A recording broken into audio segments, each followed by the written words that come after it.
Now, I just want to look at three areas. Sadly, we've got to look at Brexit again. We hope that soon it will all be over, but it is something which is very central to what is happening, especially in this country. So we'll spend some time looking at Brexit, and then I'll look at Europe, and then just briefly a few slides on Israel. Now, you might remember on Prophecy Day, I put this slide up, that the nations are like the sea. They roar, they run to and fro, and the affairs of men are very much like the tide coming in. It comes a few feet and it recedes, it comes a bit further and recedes and comes a bit further.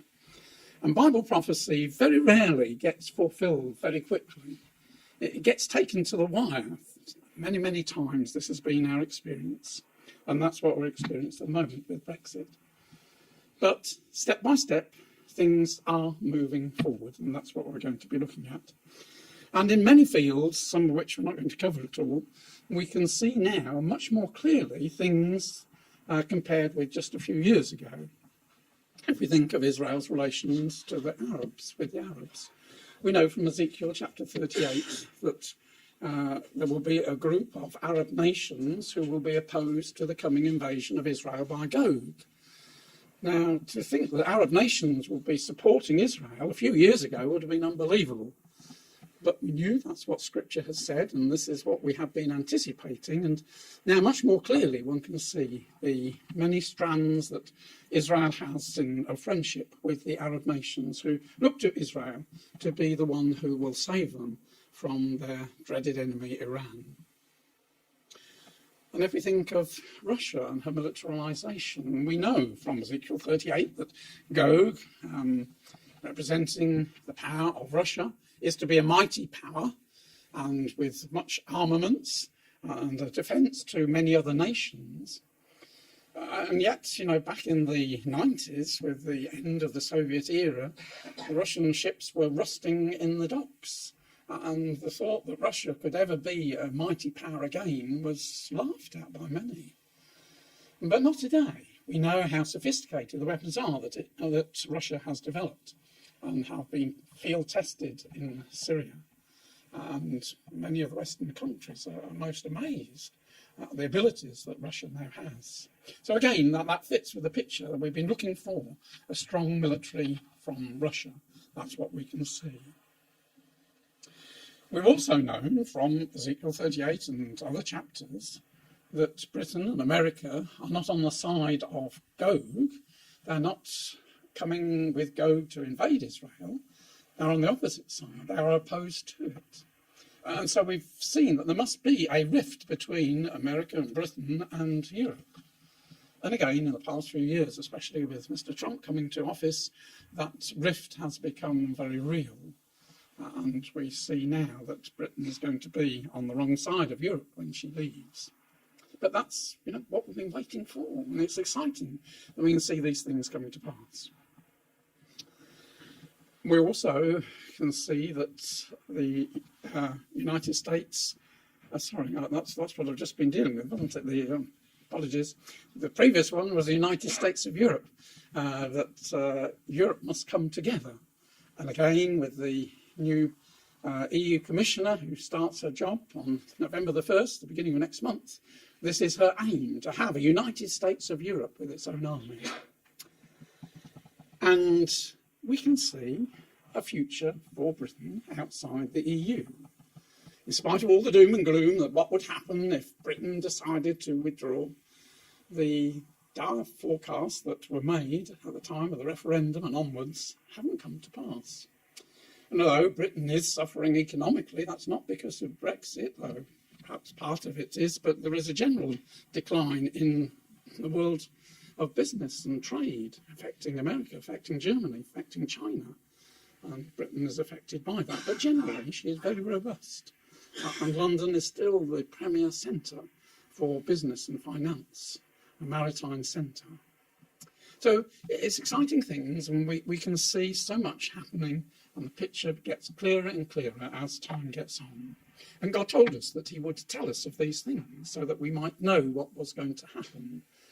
The Lord Jesus signified these things in the book of Revelation in order that his brothers and sisters of all ages might know where they are.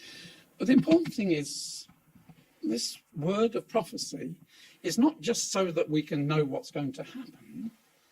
It is more to strengthen us that when it does come to pass exactly as God says, then we stand in awe of the great Creator who, right from the beginning, could record, put into symbolic forms, pictures, so that when they came to pass, and they do come to pass, then we are reassured that he is in control. And if it's promised that the Lord Jesus is going to come back, then we can be sure that that will come to pass. And it's also a warning to us, because we know in the last days, and we believe we are in the last days, there will be perilous times, and men and women will be fearful of what's happening upon the earth. And this is again what we're seeing. I'm talking today about the Brexit effect on mental health.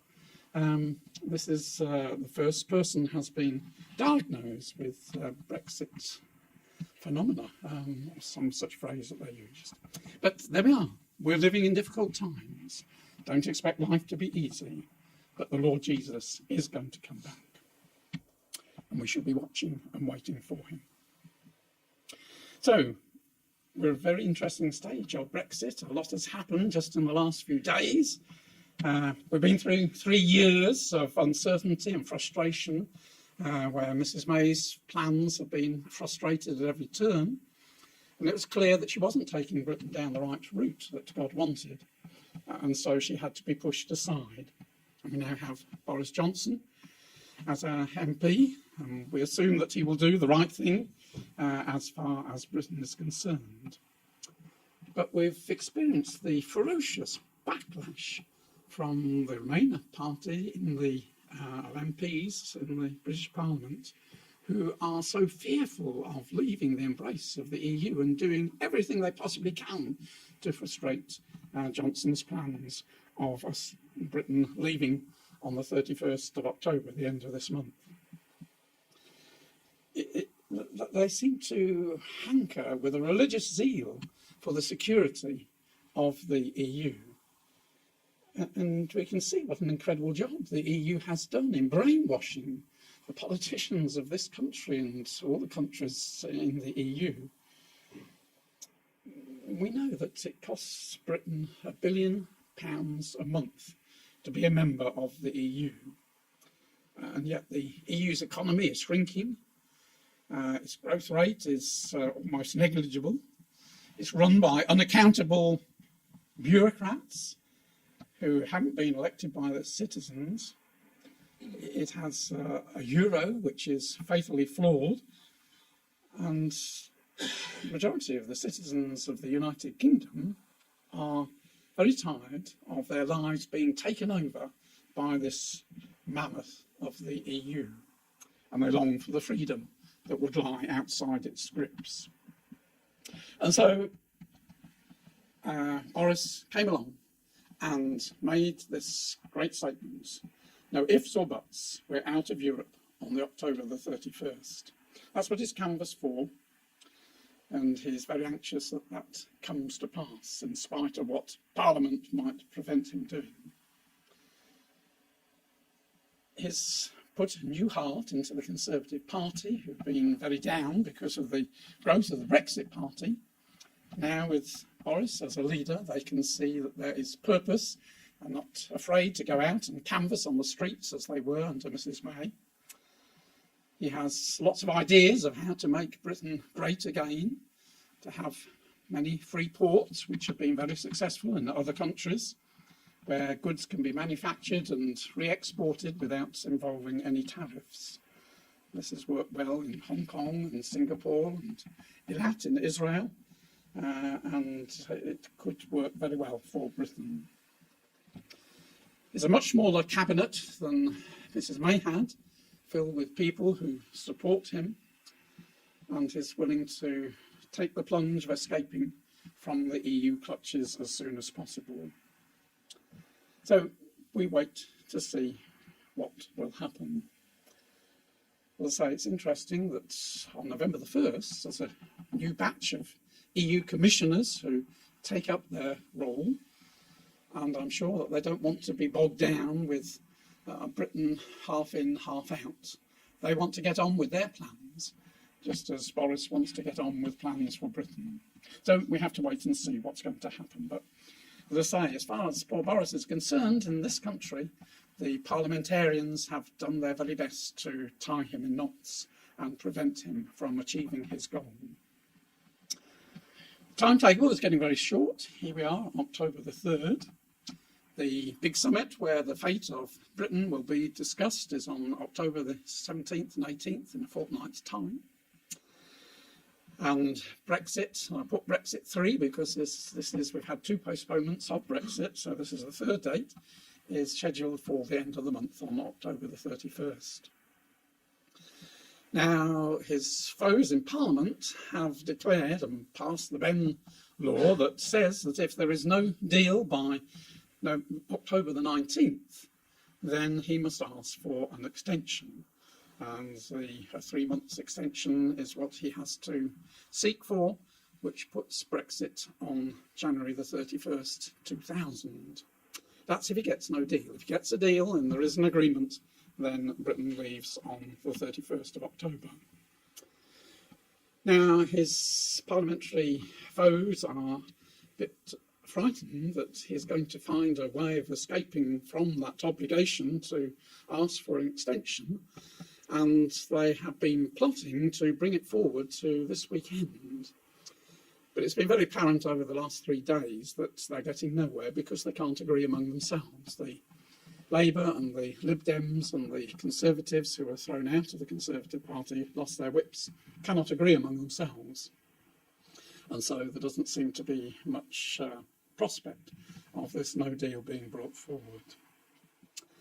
So plans at the moment, Boris announced yesterday that Parliament will be prorogued again, as it always is, at the end of a session on October the 8th. And then the Queen's speech will be on October the 14th with a new session of Parliament. So that is the plan at the moment. We wait and see. Many things can happen. If he did have to go and ask for an extension, then there is a lot of doubt as to whether the EU itself would grant it, because that extension would have to be agreed by all 27 members. And Mr. Macron, at least, is one who will be quite unhappy. He had to have his arm twisted back in March time to agree to May time to agree to the extension to October the 31st. So it isn't certain, even if he did have to go and ask for an extension of time, that would actually be granted. And in fact, Boris is playing with the thought that at the moment, while Britain is a member of the EU law is greater than British law. That's one of the reasons why Britain wants to get out. So if the EU law says that Britain leaves on October the 31st, then that overrides anything that Parliament puts forward as a law. So he might have to use that fact to override it if he is forced to that position. But in fact, all this talk about a no deal is a bit of a misnomer, because there are many mini deals have already been agreed. So a multi-deal Brexit is really what is likely if there is no agreement with these new ideas that he has come up with. If they are rejected, and on October the 31st, Britain would leave not with a no deal, because things like a customs agreement, aviation agreement, a government procurement agreement, a haulage agreement, many others have already been agreed. So there are many strands to this. The question is, would the EU miss the United Kingdom? Well, she certainly would miss the money that she puts in, but we'll just have to wait and see. I'm sorry, I skipped too quickly there. Britain has been a brake, an anchor to the EU. It's prevented her from doing many things. And now they feel they've got the wind in their sails, and the United States of Europe is what they hanker after. if Britain is out the way, then they could get on with their plans. And so it is probably likely that they will let Britain go. Whether with an agreement or without agreement, we just have to wait and see. But the story has had so many twists and turns that I'm not going to stick my neck out and say we are going to leave on October the 31st, because I thought we were going to leave on March the 31st, and we didn't. And so it goes on. We just have to leave it in God's good timetable. But it is interesting that just at this time, we have the future of Johnson as an uncertainty, as is Trump's. They're threatening impeachment, as is Netanyahu's. Although they have had a second election this year, and Netanyahu has been charged with forming a coalition government, he's already run up against a brick wall. And today they're talking about having to have a third election. And of course, charges are about to be put forward against Netanyahu on corruption charges. So it's interesting, we just are at that period of time when three players who we think, from a biblical point of view, have got a great future, there is this question mark over their futures. But they can all be resolved, and things can move forward. So we just have to wait and see. But it really illustrates that passage from Luke 21. There shall be signs in the sun and the moon and the stars, and upon the earth distress of nations with perplexity, the sea and the waves roaring, men's hearts failing them for fear and for looking after those things which are coming on the earth, for the powers of heaven shall be shaken. One of the interesting things is just how many of the parliamentarians are wedded to the EU.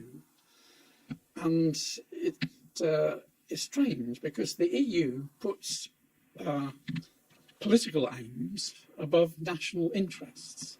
It asks its members to forget that they're German or French or British, to think European. And that's not how people have been brought up. But that's the way that Europe has been educating people. Think of yourself as a European. Think EU rather than individual nationalities. And the Leave supporters cling to this. They have been absorbed so much of this EU think that they are afraid to leave the embrace of the EU. And they see that there is safety in numbers, and it's better to be part of a big trading bloc than a little country on its own. And yet, you know, how many of them really would want to be part of a United States of Europe and be part of the euro, because that's what is going to happen. All the EU members will have to be part of the euro. And if Britain was to remain, then she would face having to give up her currency and embrace the euro, and an ever-increasing tide of restricting regulations. So that's the prospect if Britain remains, and that's what Remainers don't talk about. But there was a very interesting article in the middle of August explaining just how this Eurethink was permeating the whole British Parliament. And it's well worth downloading. The easiest thing is just to Google the title, Why Hasn't Brexit Happened? That is the link, but it's a pretty long link, so it's much easier just to put into Google, Why Hasn't Brexit Happened? And it'll be the first article that comes up. It's about 12 pages, but fascinating analysis of how the EU has penetrated not only Britain, but the other countries in all aspects. So, will Johnson succeed in taking the UK out of the EU? Well, we'll just have to wait and see. It's interesting that in anticipation that Britain definitely is going to leave, that Britain hasn't put forward an EU commissioner. If we have time, we'll look at the makeup of the EU, and every country has to, by law, contribute a commissioner to the EU Commission. And so the very fact that Britain hasn't put a member up is a strong indication, and that they haven't queried it is a strong indication that they too are expecting Britain to leave. And so on November the 1st, when the EU commissioners take their seats, Britain won't be part of the EU. Now, I have to say that why didn't Boris Johnson, why wasn't he elected when David Cameron resigned back in 2016? As he seems to be a man full of zeal and getting things forward. Well, I think the time wasn't right at that time, and it needed a Mrs. May to come in to fill in a gap, as it were. And remember, when David Cameron stood down because of the referendum result, which had gone not the way he expected, and so he resigned, at that time, Obama was president of the United States. He was no friend of Britain. He said that if Britain's going to leave, then you'll be at the back of the queue for a trade agreement. He rated Germany as his best friend in Europe, and he was certainly no friend of Israel. And Hillary Clinton, who was expected to succeed him, was in the same mould. But we know wasn't the case. Trump unexpectedly won the 2016 election. And it's taken him a few years to get his feet under the table and to get matters sorted out and to get himself accepted by the people. He's very popular with the general public in America because he gets things moving, he gets results. He's deeply involved in Israel and in the peace plan, and is a great admirer of Britain. And remember that Boris Johnson was born in New York, and he greatly admires the Americans too. And as we saw at the G7 meeting in August, they got on very well together. In fact, Trump said, "We really like each other, and we had a great 2.5 days. I've been waiting for him to be Prime Minister for about 6 years." Also, Boris Johnson has now the hindsight of seeing the chaos of the pathway that Mrs. May took. And although it seems a wasted 3 years, yet it wasn't wasted. It gave him the spine backbone to say, there's no way we can be part of the EU. It's got to be a clean break. We've got to leave the EU. And so he's seen that and he's seen the disarray of the other parties, and that has helped him. There was an interesting article in the Telegraph back in August, headed "Europe risks losing the UK to the Americans for half a century unless it changes course fast." Ambrose Evans Pritchard is their main business editor. For 3 years, the EU has treated Brexit chiefly as a disciplinary issue. Brussels is learning late that Britain's strategic realignment is just as much a bidding war, and Europe's bid has come in too low. The Americans have swooped into the vacuum. They have wooed the nation with sweet whisperings. Unless the Europeans attempt some seduction themselves, and I would not count on it, Washington will steal the diplomatic prize from under their noses. Britain is a diminished prize, but not a trivial one. It still absorbs 400 billion euros of EU goods each year, Britain's biggest surplus market. The military spending of the US, UK and Canada together is 4 times greater than the combined defence budget of the rump EU. The UK will be drawn deep into the North American orbit.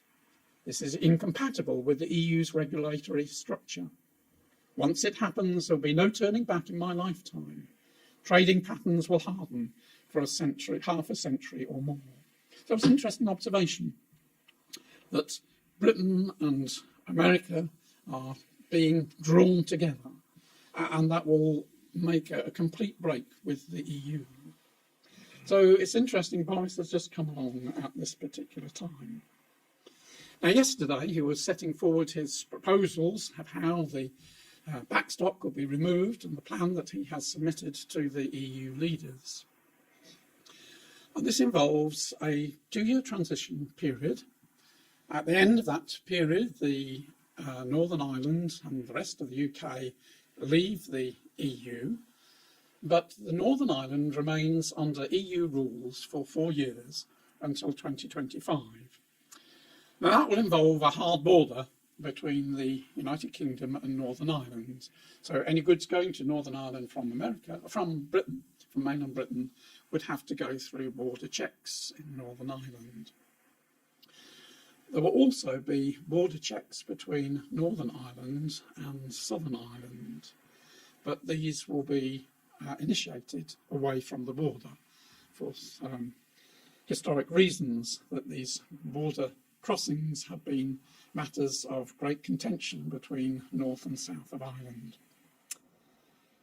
And then at the end of 4 years, Northern Ireland then has, the Assembly has a choice of whether she continues as with the current arrangements that are being proposed here, or whether she realigns herself with Britain, who by that time would have moved away much more from the EU, and then there will be a hard border between North and South Ireland. So that's the plan, 2 borders for Northern Ireland for 4 years. And the other thing is, he says, as part of his agreement, that there will be no extension to the October 31st date. So that is what is being discussed at the moment. There's a lot of cold feedback because this will involve concessions from the EU. Britain has made a lot of concessions to go down this pathway, and she is looking for concessions from the EU. So we have an exit date of 31st of October, and interestingly, that was set not by Britain, that was the date set by the EU. So unless Article 50 is revoked because there is an agreement or there is an extension, then that is the leaving date. And it is a very significant date because 502 years earlier, that was the start of the Reformation. October the 31st, 1517, was when Luther nailed his thesis, it is thought, to the church door at Wittenberg in Germany. And that was the beginning of the Reformation. It culminated 15 years later in the English Reformation, when Henry VIII passed laws to break away from the power of Rome and to be independent of Rome and to cease paying taxes to Rome. So it's a very interesting, very significant date, the 31st of October. In Europe, it is celebrated as a holiday, Reformation Day. It's also celebrated in America. They hold it on the nearest Sunday to October the 31st and call it Reformation Sunday. Well, Boris Johnson has, as it were, nailed his thesis to the EU table, that the Irish backstop is anti-democratic and inconsistent with the sovereignty of the United Kingdom. Britain will not be paying the £39 billion bill if there is no deal, and warn the EU that they will be responsible for any border control on the south side of the border, as Britain will operate away from the border on the north side. And back in early September, the UK civil servants were told, don't get involved in any EU business, concentrate on preparations for leaving on October the 31st. So the interesting thing is that if Britain does leave on October the 31st, whether the Eurozone will be strong enough to withstand that shock. Because although Britain will be affected to some extent, not to a very great extent, there will be a big stimulus to replace EU goods with goods from elsewhere, from America, from the Commonwealth. But for the EU, not only will she lose Britain's contributions, but she will lose this vast market for her goods. So the EU is far more vulnerable than Britain. And their exports to the UK are far greater than the UK's exports to the EU. So they are the ones who are going to suffer the most. And in the Telegraph today was this article again by Ambrose Evans Pritchard. EU is defenceless against a crisis, but may force no deal regardless. So what he was saying is that it would be in the EU's interest to do a deal with Britain, but their ideology may be that they'll be prepared to suffer and not bother with a proper agreement. But he says, the gods of the global economic cycle have conspired to help Boris Johnson. As a matter of raw political brinkmanship, worse is better. As Boris delivers his take it or leave it proposal to Brussels, The Eurozone has its back against the wall. Germany is in recession. Europe's industrial slump is deepening. The European Central Bank is a broken and exhausted institution. So there could be big problems if the EU decides to cut off its nose to spite its face. We shall see. Now, the Daily Telegraph has been running a campaign, that's its logo, Can Do UK, to show that Britain is quite capable of having an independent life and forming friendships with Commonwealth and America, vast markets which are growing and not shrinking as the EU is. And there are vast Brexit opportunities for business. And Britain can also take advantage of the differences that America and China has to pick up the business that would have gone to America, but China needs more partners, and Britain can make a good partner with China. And that's a huge market, especially Far East, Middle East, big markets for Britain. And interestingly, Germany was Britain's biggest customer. Already, America has overtaken Germany as our largest market for imports and exports. So we go back to Scripture. This is the chapter that we look at when we're looking at the future for Britain. This is where we get the evidence for Britain prospering outside the powers of the EU clutches. Now, the early part of the chapter speaks of the a period of 70 years of being forgotten. The chapter is all about Tyre and how Tyre would end, and we looked at the prophecy day of how Isaiah talks about her own feet, Tyre's own feet shall carry her afar off to sojourn, and we saw how the power of Tyre moved eventually across the Mediterranean, eventually in the 1600s, ending up at Britain. And Britain has taken up the mantle of the merchant power that trades around the world. But what it says is at the end of 70 years, that the Lord will visit Tyre, and she shall then turn to her hire and commit fornication with all the kingdoms of the world upon the face of the earth. In other words, there's going to be a change. And we believe that this is a latter-day prophecy because of the next verse, which we'll look at in a moment. But that after 70 years or more of difficulty, Britain is destined to be a great merchant power again. And the reason why we say that is because of these last verses, which are highlighted there, that all the wealth that she builds up is not going to be used for her own glorification, but it's going to be used as holiness to Yahweh. It shall not be treasured nor laid up, for her merchandise shall be for them that dwell before Yahweh, to eat sufficiently and for durable clothing. Now, until recently, I haven't looked at those last two phrases, eat sufficiently and durable clothing. It doesn't sound terribly exciting. But the idea behind eat sufficiently means to eat to satiety, which means to the full. There's going to be abundance of food and blessing. And durable clothing, which doesn't sound very interesting, doesn't it? Hardware and clothing. But in actual fact, in the Hebrew, the idea is very elegant, very choice, very surpassing in elegance clothing. So this is a picture of riches and wealth that's going to be used in the service of the returned Lord Jesus. And I believe that Britain will have a role to help Jesus bring the Jews back from all the countries where they were scattered, back to the land of Israel. So that's why Britain is going all through this, in order to be a strong power against that day. But the fascinating part about this prophecy is it doesn't just say Tyre's going to be forgotten for 70 years. It has another phrase, according to the days of one king or one ruler. And here we have on the throne of Britain a queen who's been on the throne for 67 3/4 years.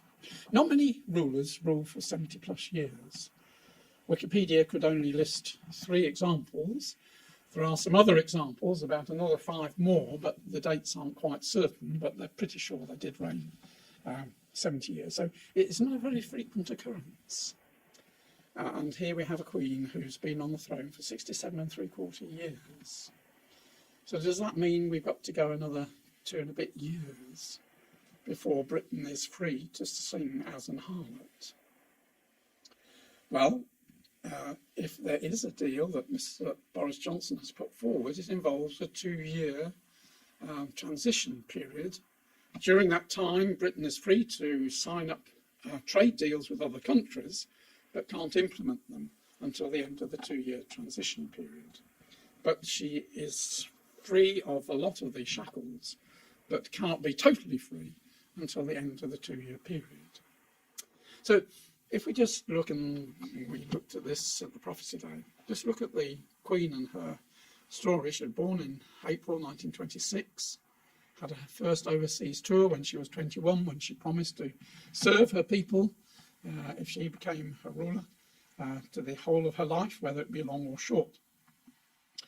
She married in 47 to Philip, and Philip and she went on their first overseas tour to Canada and the United States, quite interestingly, in October 1951, because her father was very poorly. So she began her royal duties in October 51. She then became queen the next February when her father died, coronation the following year. And that year she made a Commonwealth tour, going around all the Commonwealth. And this is what she has been doing her whole life. It's been devoted to the Commonwealth. So if we think of her starting her duties as a ruler with that Canada tour in October 51, then that takes us to October 2021. So if we leave October 19, and 2 years extension will be October 2021, then perhaps we shall see the fulfilment of this prophecy, providing the Queen remains alive. She seems in quite good health, and hopefully will still be there in 2021. Or does it mean that we're going to have another 2 years of confusion? It's rather a depressing thought, but anyway, we are not free of the EU, and it's going to be a couple of years at least before we are free, and that fits with this prophecy. Now, it doesn't mean that Christ can't come before then. Christ's coming back isn't tied to Britain leaving the EU. As at the end, we shall look at a timetable that shows that Christ can come back any time. So don't be depressed and thinking, well, no, there's another 2 years and Christ hasn't come back. No, he can come back tonight. So let's look at Britain's role. We know the passage well in Ezekiel 38. Verse 13 talks of Sheba and Dedan, the merchants of Tarshish, and all the young lions thereof.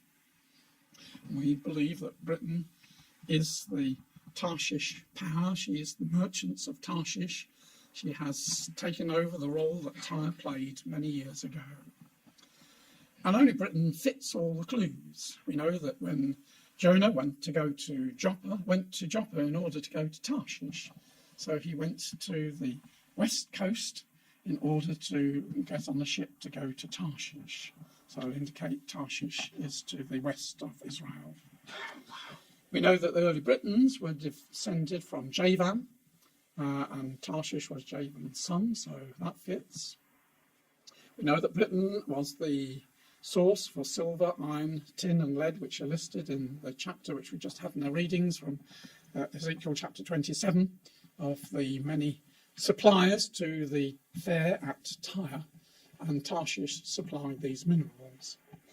Now, probably many of you will have been aware that just this fortnight ago, there was on the 15th of September, it broke in the Daily Mail, the other papers picked it up the next day, that they have now found that tin found in Israel and in Cyprus and in Turkey can be traced back to Cornwall by using their advanced techniques of analysis. Every mine, every area has its unique fingerprint, and they can show that this tin which ended up in Israel had its origins in Cornwall. They date it back to 1300 BC. Well, probably they've bit over-optimistic on there because that would take us back to the time of Judges. But even if it was 1000 BC, that's to the time of David and Solomon, 900 BC. So here is incredible confirmation of what we've been saying for years, that Britain was that ancient Tarshish. The evidence is there. She also has a commonwealth. She has young lions. Not many countries have an ex-empire who look to her as a mother country, who have strong links to her. And she is a trading naval power like Tyre. In fact, London is the maritime centre of the world. And the International Shipping Week in London is one of the biggest shipping events in the world. And this last September, there were 200 maritime events. 20,000 people from around the world came to London to take part.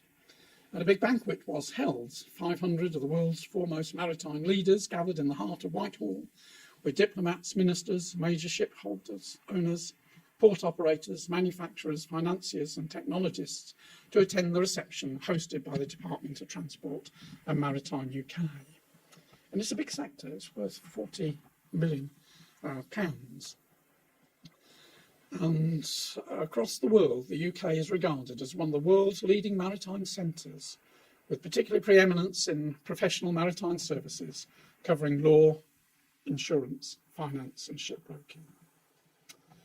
And the government has just launched its 5-year plan for maritime trade and investment in order to boost the maritime section, because Britain realises if she is going to break free of the EU and become a trading power, then she needs the ships to defend her merchant navy.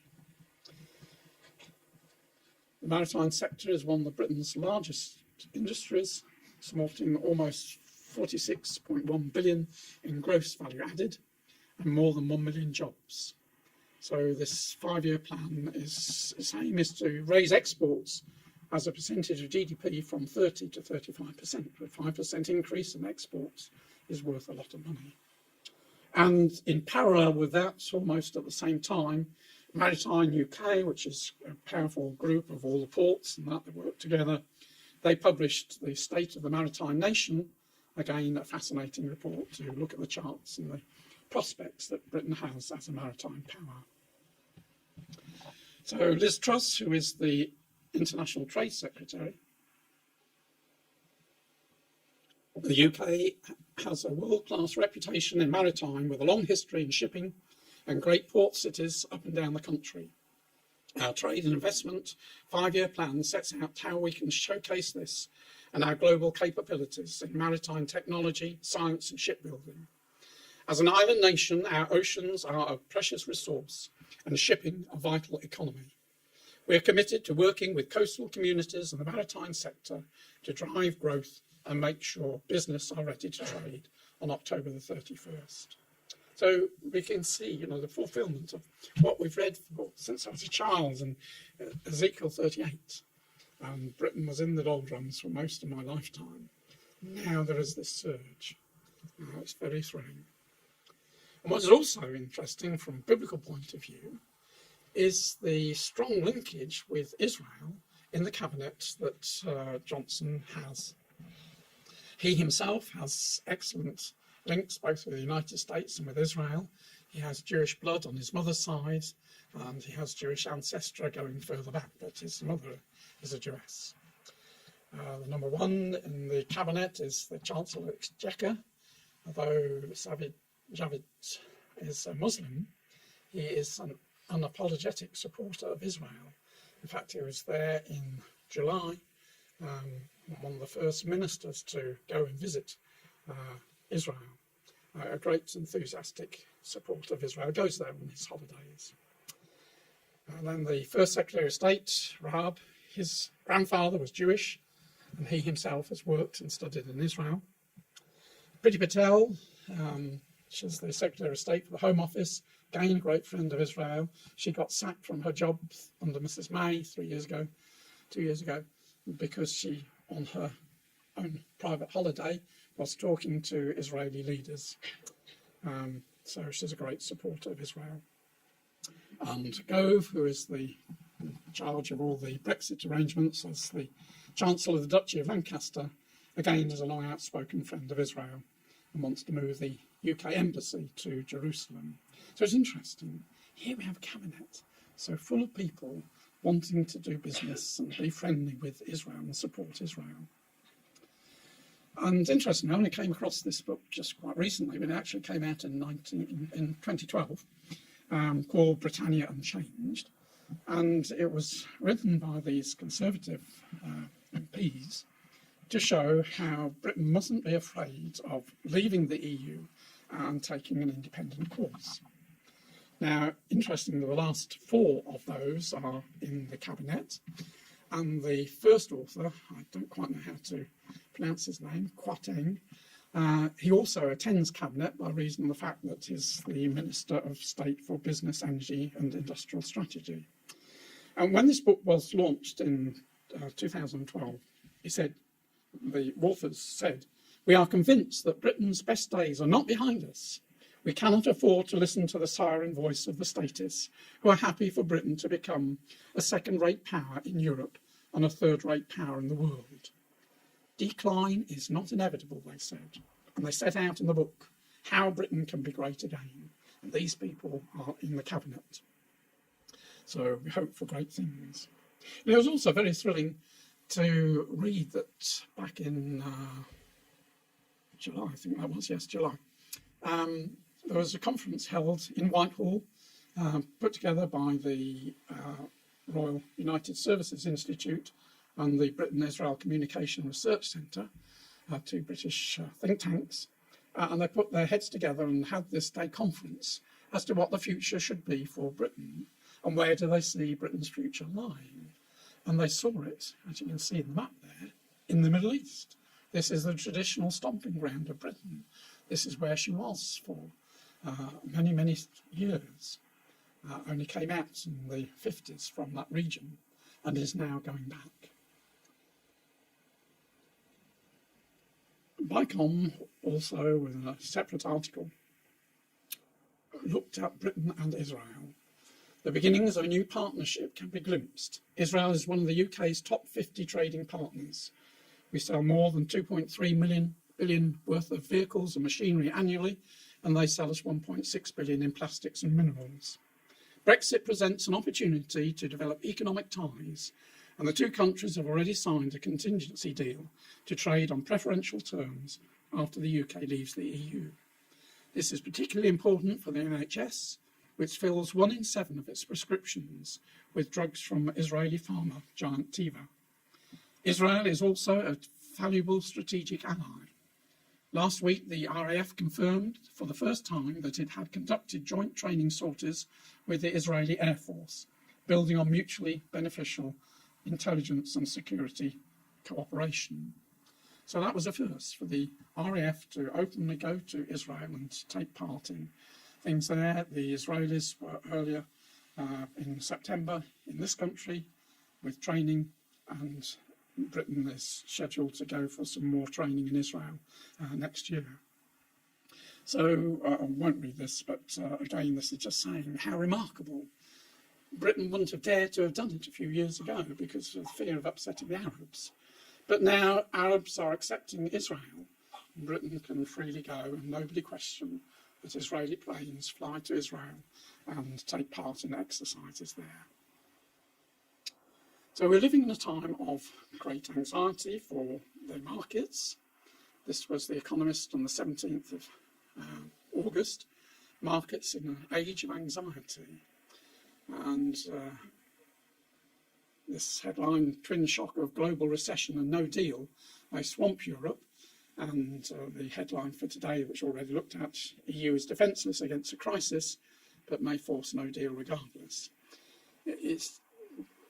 Europe is not the only one. China, and even America, is financially beginning to be unstable. There are many signs that there are great financial problems ahead. And Britain is going to be much better off outside a failing EU than inside it. So we can see that there is this growing rift between Britain and the rest of Europe, and I think that the time has come for Britain to sail off and leave Europe and chart her own course. It's interesting that Britain was never part of the Holy Roman Empire.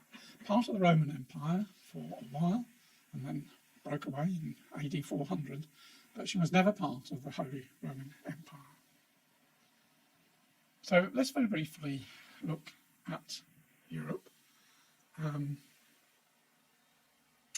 going to skip this one because it's a bit technical. I just want to make a remark that it's fascinating that these new leaders that are emerging in Europe are women. And although we know that the woman riding the beast, which is something, a symbol that the EU takes up, based upon Revelation chapter 17, is actually referring to the papacy riding, controlling the European beast. It is so fascinating. So Ursula von der Leyen, she was the German defence minister. She's now going to head the European Commission, take over from Juncker on November the 1st. Christine Lagarde, she is the chair of the IMF, and she's going to lead the European Central Bank on November the 1st. And AKK, as she's called, she's now the new German defence minister, taken over from Leiden. That they're all strong Roman Catholics and all believe in openly wearing their faith and using their faith in their politics. And we are at this very interesting stage. Now, one of the things that always puzzled me as to why Europe was so prepared. The other 27 states of Europe are so wedded to giving up their nationality in support of being European. And this book, which has just come out, which was written by a Jew whose parents fled from Germany in the 20s and 30s, makes the point that what the EU fears is a rerun of what Hitler did. Hitler tried to establish a Third Reich, and in doing so, he set up all the institutions which the EU have taken over. It's fascinating to see how in the war they were planning everything that we see the EU doing, but he was doing it through military might. Now, at the end of the war, they saw the evils of Hitler and the terrible persecutions.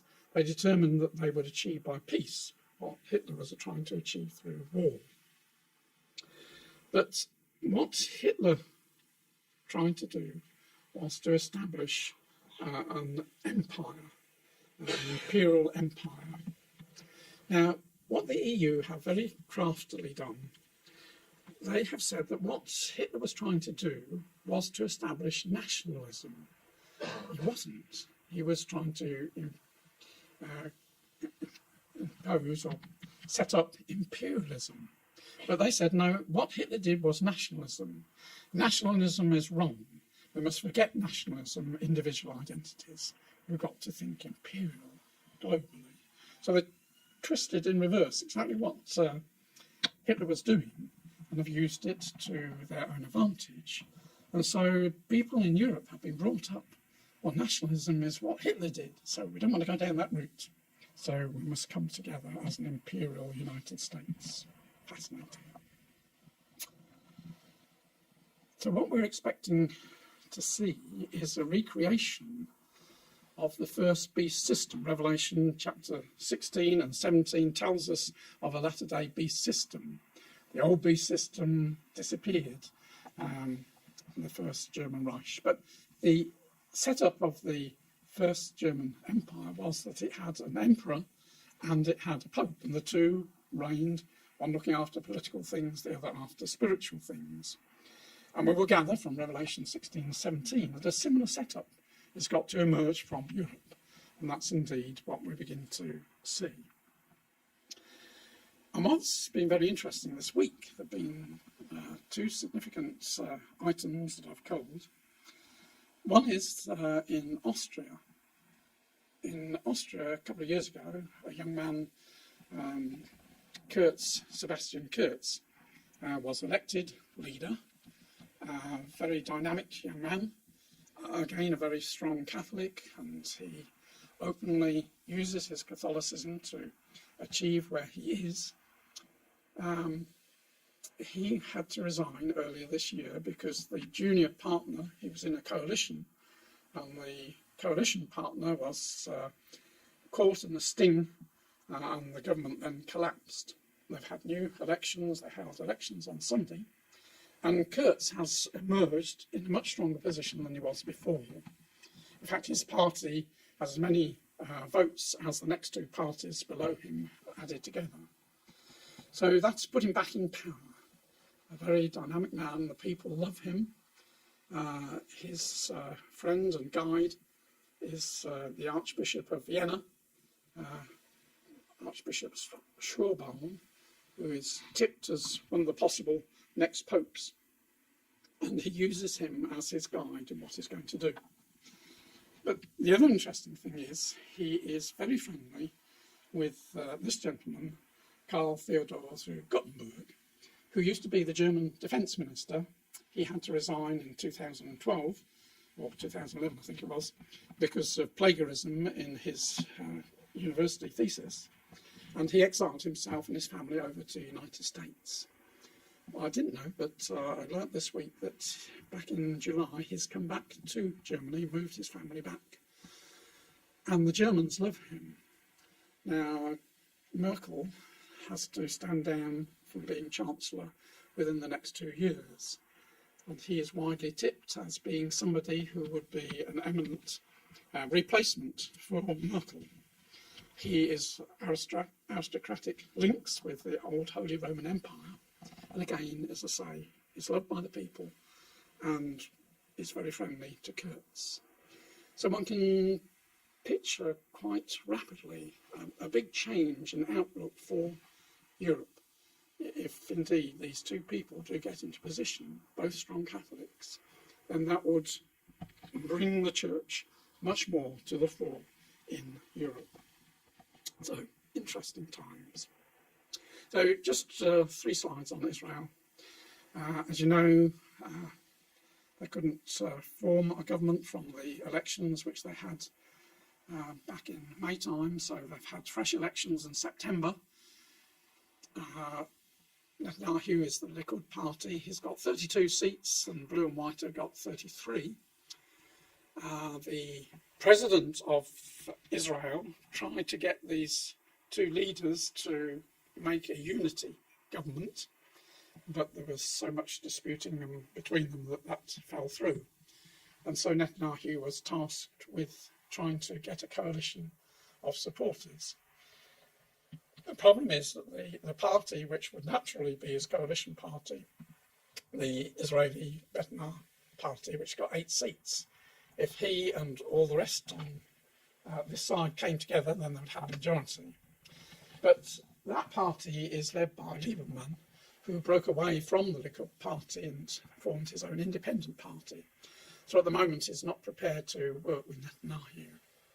So, as I say, in today, he was saying it rather looks on the cards that there's got to be yet another election, which would add to uncertainty at a very difficult time for Israel when they're faced with so many enemies trying to wipe them out.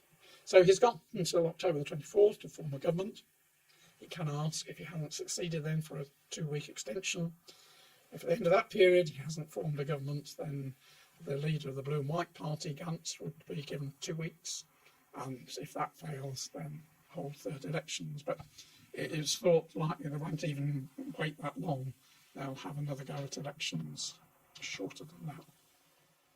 So a difficult period for Netanyahu at the moment. The other slide is the incredible way that with the new F-13 bombers, Israel has been able to dominate Syria and Iraq and has been very busy, hundreds of sorties, knocking out Iranian bases which are creeping closer and closer. And again, I just downloaded an article today which said very covertly the Iranians are within about 5 kilometres of the northern outposts. If anybody's been in Israel to the north there, you look out over into Syria and the towns there have been infiltrated by the Iranians, and Israel's somehow got to deal with this threat right on its doorstep. But she has been able to wreak a lot of destruction upon the Iranian plans for getting closer and closer to Israel.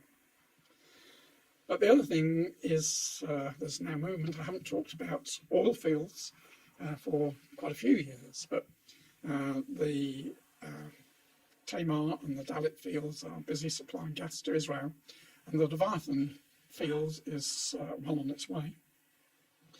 The big platform, which will be moored about 10 kilometres off the coast of Israel and then connected by pipelines to the wellheads, which are way out to sea.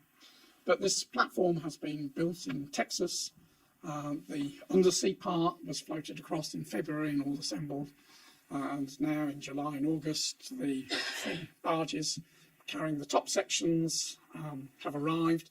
There's a huge crane busy building this platform up in anticipation that gas will start flowing from the Leviathan well at the end of the year. And this will be a great economic boost to Israel. We know Israel has got to be prosperous. Ezekiel 38 tells us this is one of the sources of its prosperity. So gas has already been, the Israeli government has said that you can export up to 40% of this gas. They've already got agreements with Jordan, they've already got agreements with Egypt, and again just this week it was announced that Egypt was going to increase the amount of gas that she's going to take from Leviathan by 35%, so again a big boost. And one of the other possibilities for supplying gas is this new city that the Saudis are planning to build, and Israel is the nearest source of gas for that. So as far as economy is concerned, Israel is doing very, very well. So just finally, you have seen this before, most of you, but I just want to show from the passages which are at the top there seem to indicate that there is quite a time from the coming of the Lord Jesus to his household to the Battle of Armageddon and Christ and the saints coming to save his people. And sometime before that, we know not how long, whether a few months or a year or so, before that is when Gog comes down into Israel. But from the symbology of Leviticus 23, which is the feast day, a 10-year period seems quite an appropriate period there.